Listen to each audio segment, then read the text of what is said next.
Calvin, we're coming up for the 23rd edition of the FNB Saint Squash Festival. What has it meant for squash in this part of the country? I think, Brad, it's quite a unique tournament because we get teams from around the country, and Margot initiated this event in 1995. I think I was still involved with that one, but over the years it's built a good camaraderie between the schools, and especially some of the schools that Saints were never really involved with, and they've come together through squash, and it's been a massive vehicle for us to promote the school and also our program that we have here. I think it's become very well appreciated, and it's definitely a highlight in the calendar for the schools. FNB Festival. Well, it is a festival, and I know that the focus is on those things like camaraderie and sportsmanship, but we are talking about 20 of the finest squash playing schools in the country, aren't we? Yes, we are.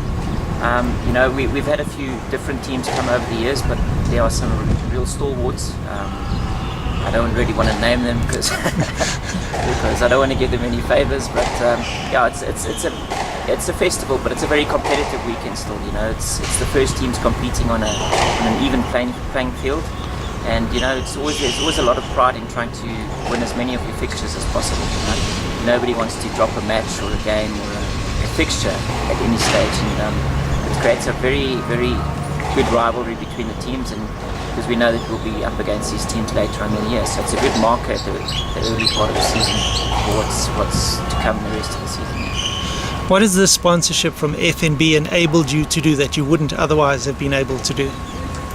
Well, I think firstly it's they've been on board for 23 years now, and for them to be able to show an interest in sport and for squash specifically for us, it's allowed us to sort of be able to draw the bigger teams and the bigger schools, the well-established schools, the schools with a lot of history history and culture and everything, that we can share the weekend with them, and we can show what happens here at St Andrews, not be one of the minnows, for a small school, but we're right up there, and I think FNB has just been able to help us facilitate the process of bringing everybody to us instead of us having to go around the country visiting all these other schools. Well, I think it's no coincidence that Saints has been up there for the past 2 decades, and that's fallen in with the time that you've been coach. Where have you been successful in maintaining that excellence? I think a big plus point for us is that we've never really approached kids to come and play here. And I think it's one thing, there's a lot that can be said for getting players in and things like that to strengthen your squad, but also I think it builds a good bond between the players when they know that they've put the work in, they've earned their position, and they've put hard work in over there, not just months, but years. They've had a program that they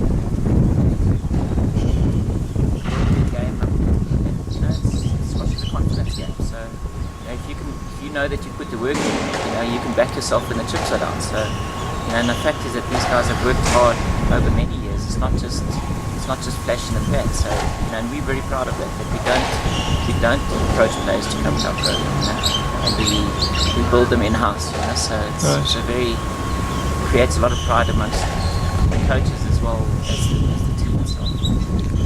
You spoke about confidence. 2017, we're going into this season knowing that last year St Andrews had SA #1 John Keane. That's a big gun that's gone. But how is the confidence of the team right now? I think John left a big gap, and he's obviously achieved so much personally, but as well as for the school.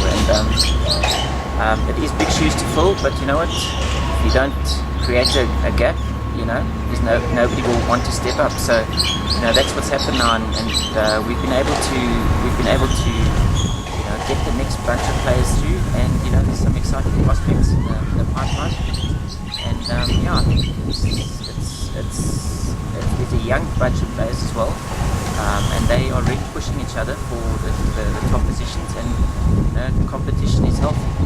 So it's always a good thing to have somebody wanting to be the pinnacle. So.